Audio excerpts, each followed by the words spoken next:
Assalamualaikum warahmatullahi wabarakatuh. Kembali lagi dengan Yogi di sini.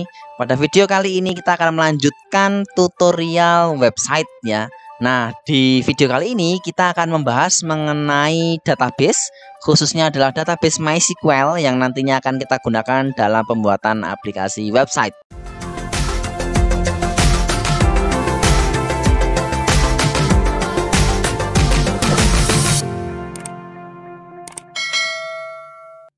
Untuk masuk ke sana, kita harus mengetahui dulu apa itu SQL ya. SQL itu adalah Structure Query Language atau bahasa pemrograman yang digunakan dalam database. Di dalam SQL itu terdiri dari 4 buah hal. Yang pertama itu adalah DDL atau Data Definition Language. Yang kedua adalah DML, Data Manipulation Language. Yang ketiga itu adalah DCL atau Data Control Language. Dan yang keempat itu adalah TCL atau Transaction Control Language. Kita bahas satu persatu. Untuk DDL atau Data Definition Language itu adalah segala suatu hal yang berkaitan dengan struktur database. Jadi di sini ada 4 hal. Yang pertama itu adalah create. Create itu adalah membuat sesuatu yang baru gitu ya, membuat struktur yang baru di dalam sebuah database. Jadi bisa create database, create table, create index, create user, dan lain sebagainya. Intinya adalah membuat dari yang sesuatu yang sebelumnya belum ada menjadi ada di dalam database. Kemudian ada yang namanya alter. Alter ini itu adalah mengubah struktur di dalam database. Intinya kayak contohnya mengubah tabel ya, yang sebelumnya di dalamnya ada satu buah kolom, kita tambahkan jadi kolom yang kedua dan lain sebagainya, atau kita mau menghapus kolom dan lain sebagainya. Alter ini terdiri dari 4 buah hal. Yang pertama adalah alter add atau menambahkan sesuatu yang contohnya tadi yang awalnya tabelnya kolomnya hanya 2 diubah menjadi kolomnya menjadi 3 gitu ya, menambahkan satu kolom. Alter change itu atau mengubah. Alter modify itu juga perubahan tapi khusus untuk tipe data gitu ya. Alter drop itu untuk menghapus, jadi kayak menghapus kolom contohnya. Kemudian yang ketiga untuk klasifikasi DDL itu adalah drop. Drop itu berarti menghilangkan sesuatu dari database ya. Contohnya adalah drop table, drop user, drop database. Selanjutnya adalah rename. Sudah jelas ini untuk mengubah nama suatu struktur di dalam database. Untuk DML atau Data Manipulation Language itu adalah segala suatu hal yang berkaitan dengan data ya. Jadi kita membicarakan row atau baris-baris data. Di dalamnya ada select itu untuk menampilkan data, ada update itu untuk mengubah isi dari data tersebut, ada delete untuk menghapus isi dari sebuah data atau menghapus beberapa row begitu ya. Untuk insert itu untuk memasukkan satu atau lebih data. Di DCL itu ada atau Data Control Language, itu segala suatu hal yang berkaitan dengan pemberian akses atau privilege ya. Ada 2, grant sama revoke. Grant itu untuk memberikan privilege kepada satu atau lebih user gitu ya. Jadi kita bisa memberikan privilege kepada user A untuk melakukan insert, update, delete, create, alter, drop, rename, atau kita bisa memberikan all privilege ke satu user tertentu, atau kita hanya bisa memberikan privilege select ke satu user tertentu dan lain sebagainya. Revoke kebalikan dari grant, yaitu untuk menghapus privilege dari user tertentu. Selanjutnya ada TCL atau Transaction Control Language. Ini ada 2 juga. Yang pertama itu adalah commit, yang kedua adalah rollback ya. Commit itu untuk save atau menyimpan isi dari query-query yang sudah kita jalankan. Rollback itu kayak semacam undo atau mengembalikan ke kondisi semula. Baik, untuk selanjutnya kita akan mencoba untuk masuk ke dalam MySQL ya. Jadi untuk masuk ke dalam MySQL silahkan dibuka dulu server examnya, kemudian kita buka exam controlnya dan kita aktifkan Apache dan MySQL. Ini kita bisa menggunakan command prompt, tapi saya akan lebih prefer menggunakan GUI-nya saja ya. Jadi untuk di bagian DDL nanti kita akan mencoba GUI-nya, DML-nya kita akan menggunakan syntax coding ya. Karena untuk DML, untuk select, update, delete, insert ini itu umumnya kita akan masukkan ke dalam program. Jadi ini memang harus dihafalkan ya. Tapi untuk DDL ini kita bisa menggunakan GUI-nya karena biasanya kita hanya membuat sebuah tabel atau membuat sebuah database cukup sekali saja. Baik, untuk membuka database MySQL-nya kita bisa buka sebuah web browser, kemudian kita ketikkan localhost/phpMyAdmin. Di sini sudah terdapat list database yang sudah dibuat sebelumnya atau di server database kita ya. Kemudian ketika kita mau membuat sebuah database ya, kita bisa klik new di bagian sini, new database-nya. Contohnya saya buat namanya website DB. Kemudian kita klik create. Nah, setelah kita membuat database, kita baru bisa membuat tabel-tabelnya ya. Jadi tabel-tabel itu ada di dalam database, data-data itu ada di dalam tabel. Jadi urutannya adalah kita buat database dulu, baru kita buat tabelnya, setelah itu baru kita masukkan datanya ya.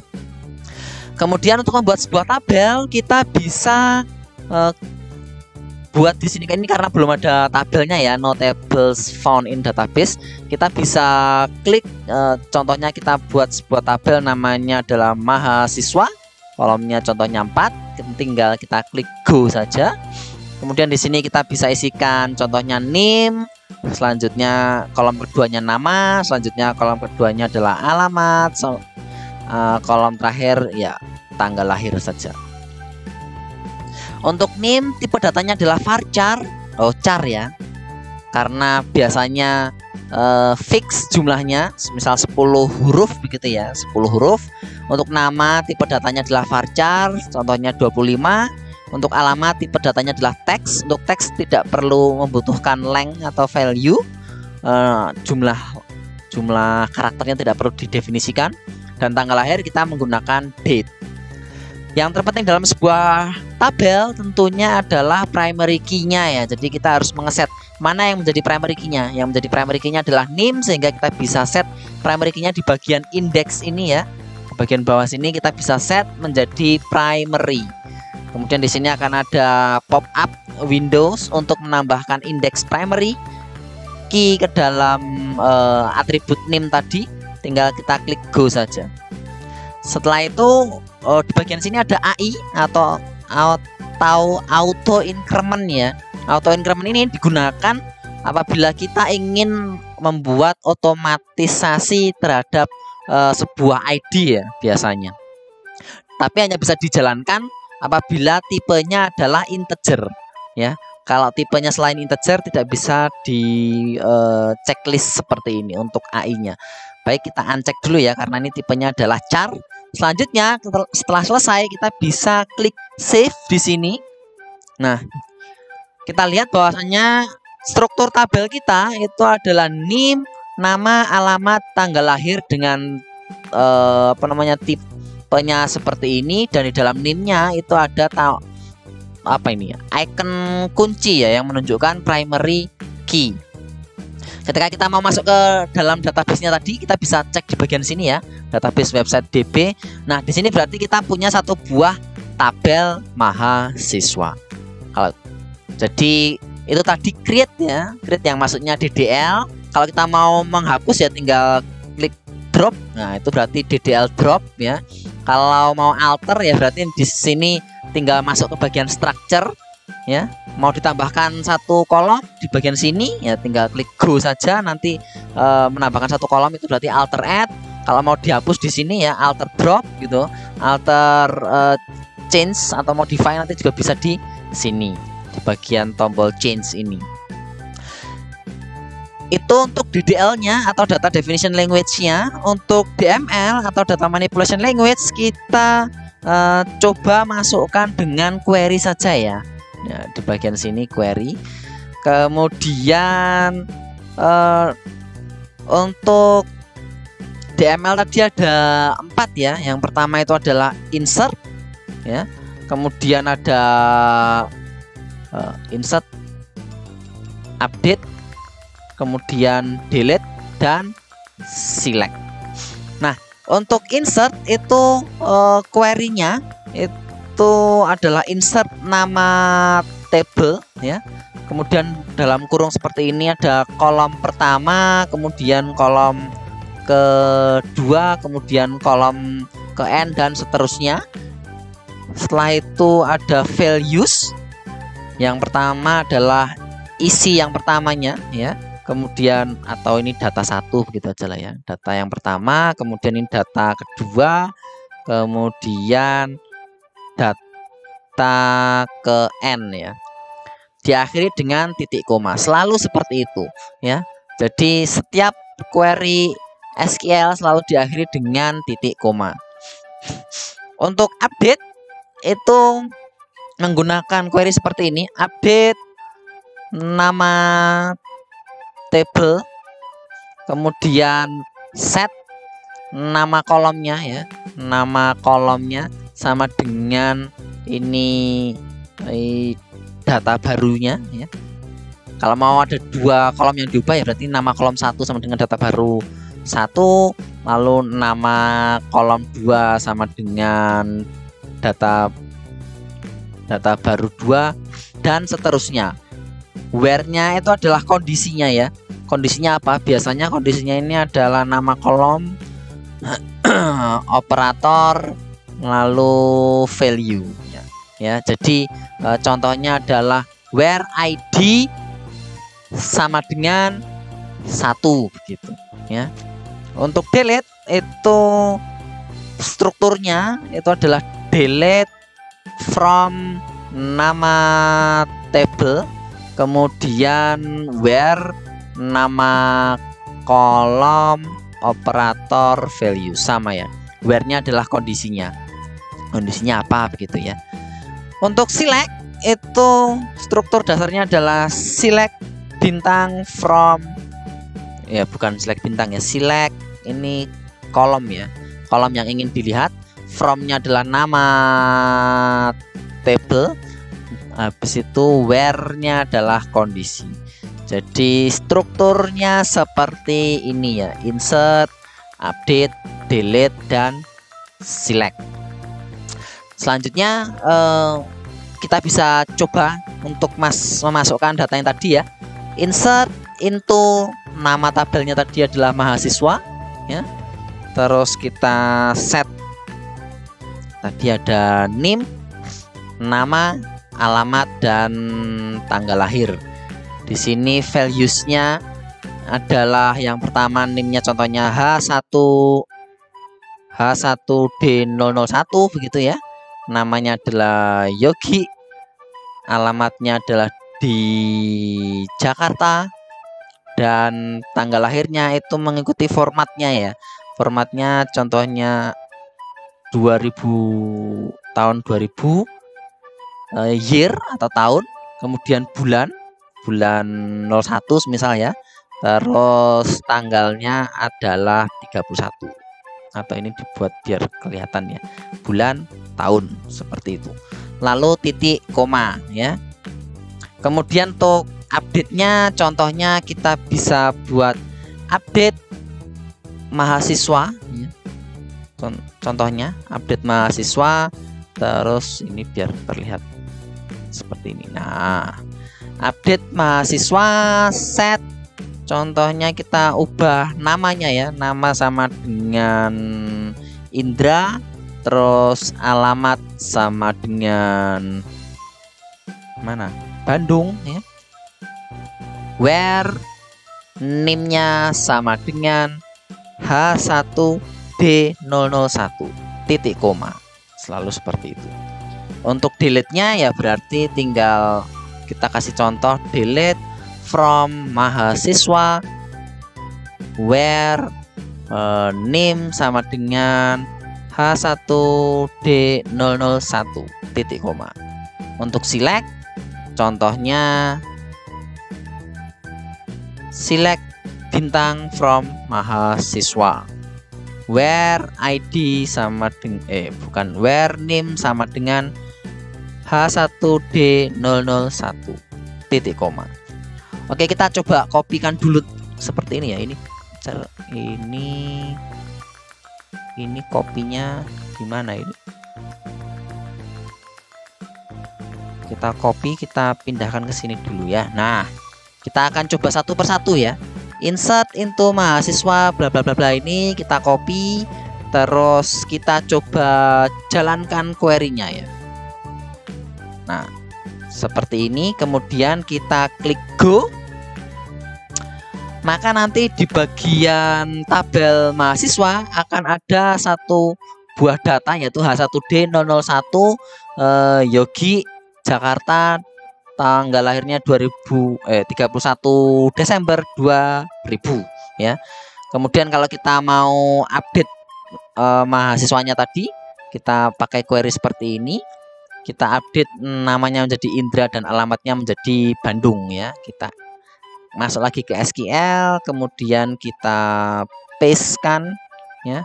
Kemudian kita klik go. Sehingga ketika kita buka lagi di sini, maka H1D01 namanya sudah berubah menjadi Indra, alamatnya menjadi Bandung ya. Kemudian apabila kita mau sebelum menghapus, ini kita select dulu ya. Nah, ini select dulu. Select, kemudian kita coba masukkan SQL-nya. Nah, seperti ini, kita klik go, maka hasilnya akan muncul datanya H1D001 Indra Bandung, tanggal 13 Desember 2000. Yang terakhir adalah delete untuk menghapus data mahasiswa. Kita klik kopikan. Mohon maaf. Kita klik copy, kemudian kita masuk ke SQL lagi, kemudian kita pastekan. Setelah itu kita klik go. Nanti akan ada notifikasi apakah saya mau mendelete mahasiswa ini. Saya klik OK. Maka ketika kita masuk ke tabel mahasiswa, sudah tidak ada data mahasiswa tersebut. Sangat mudah penggunaan untuk MySQL ini. Walaupun sebenarnya untuk cara-cara tersebut bisa saja kita masukkan di sini juga ya. Misal kita mau melakukan menginsert data gitu, contohnya H1D002, namanya adalah Kurniawan, alamatnya di Solo, tanggal lahirnya ini saya ambil saja langsung seperti ini. Ini ambil satu begitu ya. Sudah. Setelah itu name yang keduanya ya 123 begitu saja ya. Namanya saya masukkan Yogi, alamatnya di Surabaya, tanggal lahirnya ya hari ini begitu saja. Saya klik go, atau mau nambahkan tambahkan insert berapa data lagi juga bisa ya. Saya klik go saja langsung, datanya nanti akan ada di sini. Langsung ada 2, 123 dan H1D002. Itu untuk insert ya. Untuk edit tinggal klik di bagian sini, kita bisa melakukan edit ya. Mau diedit Kurniawan saja begitu ya. Solo saya ubah jadi Surakarta, tanggal lahirnya menjadi tahun 2010. Jika sudah, saya klik go di sini dan datanya menjadi Kurniawan saja, Surakarta, dan tanggal 1 Maret 2010. Itu untuk update. Untuk delete ya tinggal klik di sini saja, delete, lalu klik OK, maka datanya sudah terhapus. Baik, begitu untuk cara penggunaan MySQL. Kita sudah cobakan DDL dan DML. Untuk DML-nya baik menggunakan GUI maupun menggunakan code atau sintaks ya. Untuk pertemuan berikutnya atau video berikutnya, kita akan mencoba membuat CRUD atau create, read, update, dan delete dengan menggunakan PHP dan MySQL. Sampai ketemu di video berikutnya.